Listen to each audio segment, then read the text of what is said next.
In order to clean up your surface, you are going to need these tools, and you're going to need them in this order. This is the order that you will use to clean up.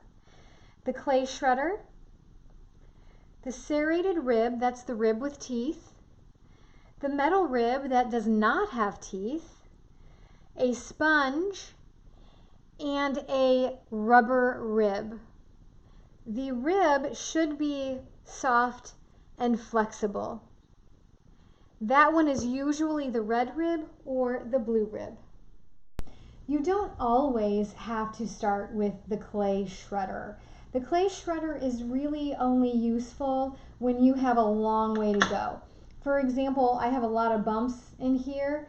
I might need the clay shredder in order to get those out, especially because this is becoming pretty firm, and I might have a harder time getting that out with something like the serrated rib. So again, you don't always have to start with the clay shredder. I'm actually going to do a little bit of both. So clay shredder is going to take a lot of clay off at once. So if you have thin walls, you cannot use the clay shredder.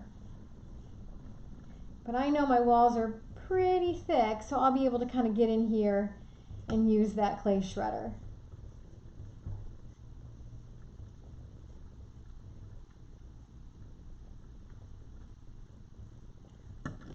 Notice how quickly it got those bumps out.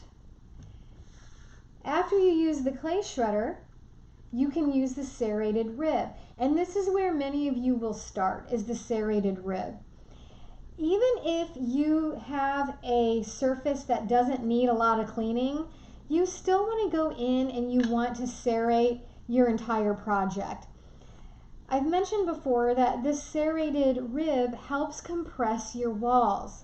So it helps get all of those particles kind of slapped up against each other so that your walls become tougher.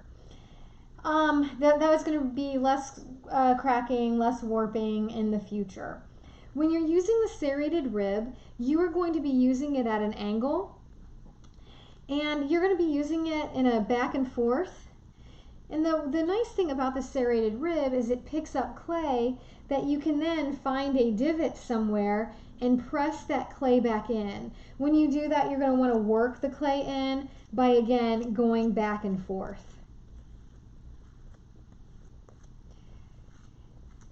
This is really going to clean up your surface. It's really going to make it smooth.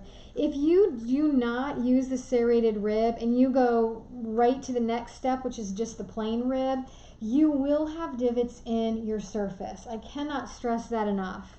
So if you want a nice clean surface, you're going to come in here and you're going to use the serrated rib.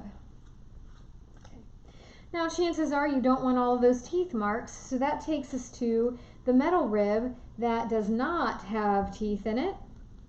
And you are going to use this the same way that you use the serrated rib, where you're at an angle and you're going in different directions. This rib is also picking up clay that you can end up depositing anywhere that you feel like you've got some weird little divot, and you're going to work that in.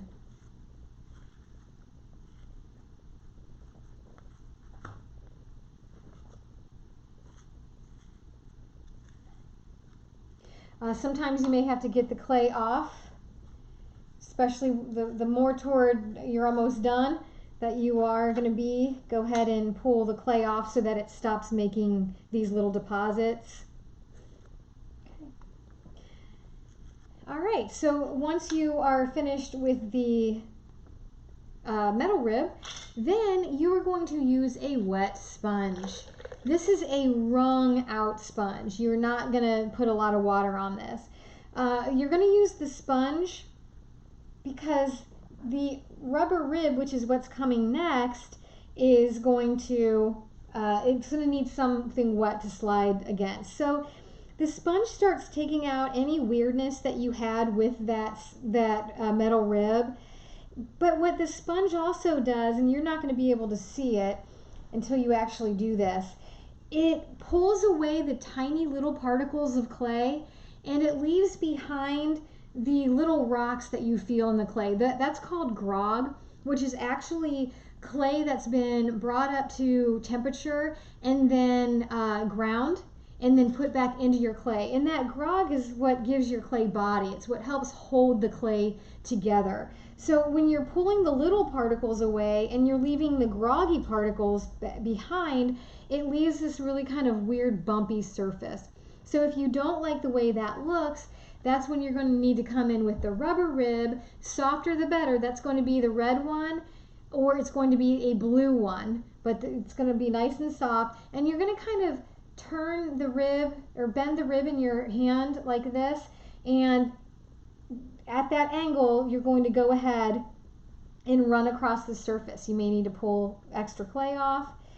When you're running across the surface, you are actually pushing the grog that had come above the surface, you're pushing it back down into the surface.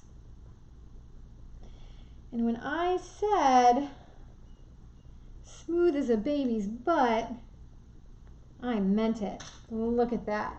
Look at how fast and easy that was. And just to remember, this is where you started from.